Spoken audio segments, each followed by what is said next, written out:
Hey guys, I'm Brian Latimer, and I'm going to talk to you guys a little bit about the Neko rig and the component.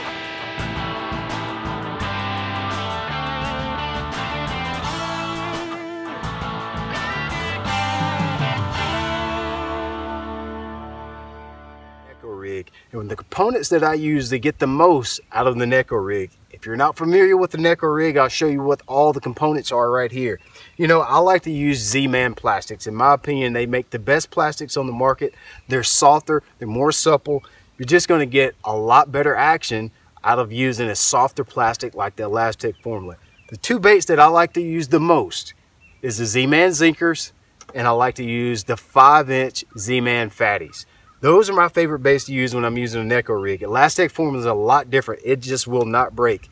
And you can see, you know, a lot of times with traditional plastic, when you hook them in the middle like you do with the wacky rig, the plastic rips when you go to make a forceful cast. Well, with the Elastic, I don't need an O-ring. I don't need any of that extra stuff. I can hook my plastic right there in the middle and not have a single problem. So that's some of the advantages of using the Fatties or using any Z-Man straight tail worm when you're doing this.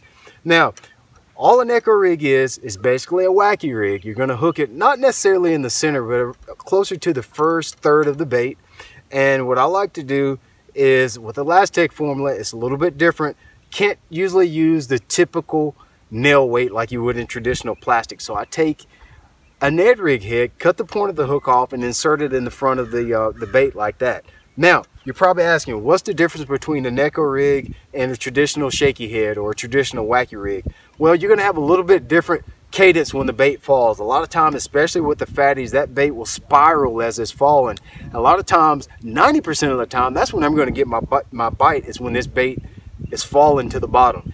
Once it hits the bottom, you get that same undulation that you get out of a wacky rig. With the wacky rig, with the bait hooked in the middle, you get that undulation, almost like it's doing the backstroke. Well, you get the same undulation, but now I can work that bait down in 25, 30 foot of water. I can even fish it vertically. So that's the advantage of using the Neko rig over a shaky head or the traditional wacky rig. Now, the most important component is your line. What is this bait hooked to? I'm going to use Seaguar Fluorocarbon, Finesse Fluorocarbon, 8.4 pound test. I'm using this bait to skip it on the docks. I'm going to be using it to cast it, fish that I've found on submerged structure, off points and humps like that, things like that. And I want a strong line, but I need something that's supple that'll let that bait fall really natural and make that bait look more lifelike. So Seaguar Finesse Fluorocarbon, 8.4 pound test. Use your favorite Z-Man plastic. You're going to catch a lot of bass this year.